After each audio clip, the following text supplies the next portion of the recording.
Hi everyone, Alice Psych here, back for part two of my review or my bullet points of Buddha's brain. Again, this is for informational purposes only, and a lot of this is taken word for word. Some of the stuff I throw in my own 2 cents sometimes. Okay, so here we go. Let's continue. The negativity bias of memory. Okay, and you can look up negativity bias. Get a better idea of what that is if you don't know. Anyway, the brain tends to scan for and recalls negative, unpleasant experiences more so than for positive experiences. Now, there are benefits to recalling negative experiences, as they can provide a safety net, so to speak, in the future. So if I acted like an idiot when I went out and partied and drank too much, remembering that I went out and acted like an idiot might make a difference next time I go out partying. Okay.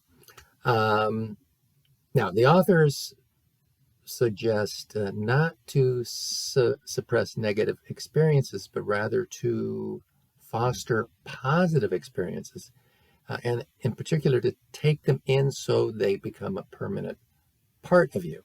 So, internalizing the positives. How is this done? Okay, again, according to the authors, turn positive facts into positive experiences.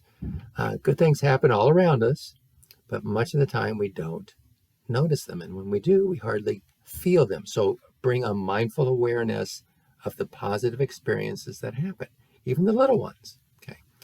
Remember the feeling you had if someone said something nice to you, or maybe you were sitting back and enjoying a meal and a drink or a book or a person or an experience. I've got cats, maybe a cat jumping on your lap. It's fun. Take it in and experience it rather than just recognizing it.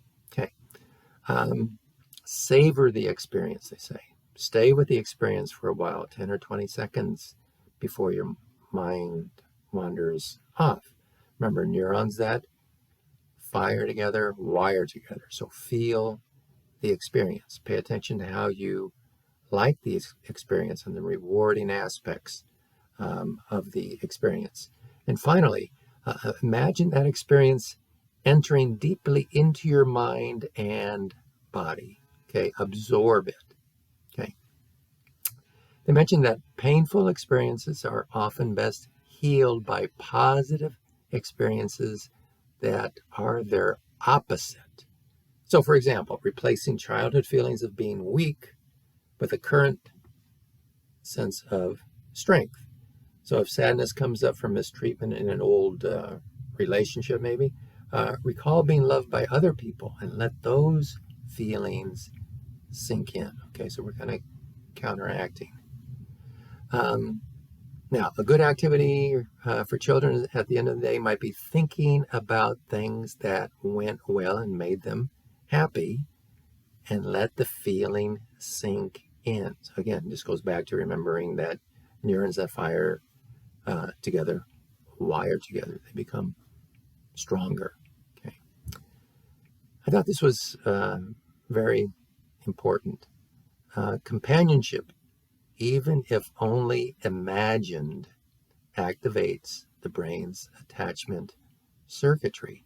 So even if you're at a point in your life where there's no connection with somebody, but just imagining it, still in your brain, that connection is being made. Real important.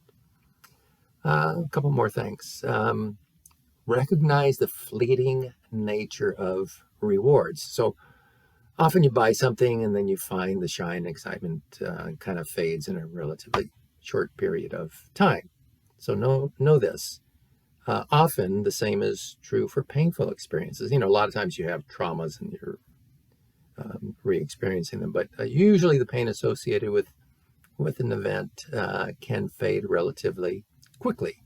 And maybe you have to help facilitate the process. Maybe use a little mantra such as, this too shall pass. That's a real popular one. They reference Thoreau, the authors do. I make myself rich by making my wants few. I love that one. Okay, one more little bullet point here, and then I'm going to stop and we'll do a third video on this. An indigenous American elder said, "There are two wolves in my heart, a wolf of love and a wolf of hate.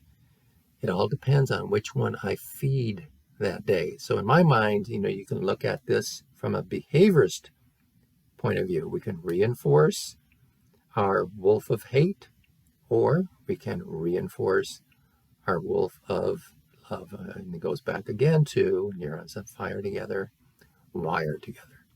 All right, that's it for part 2, and I'll get part 3 in pretty quickly. All right, that's it. Thanks.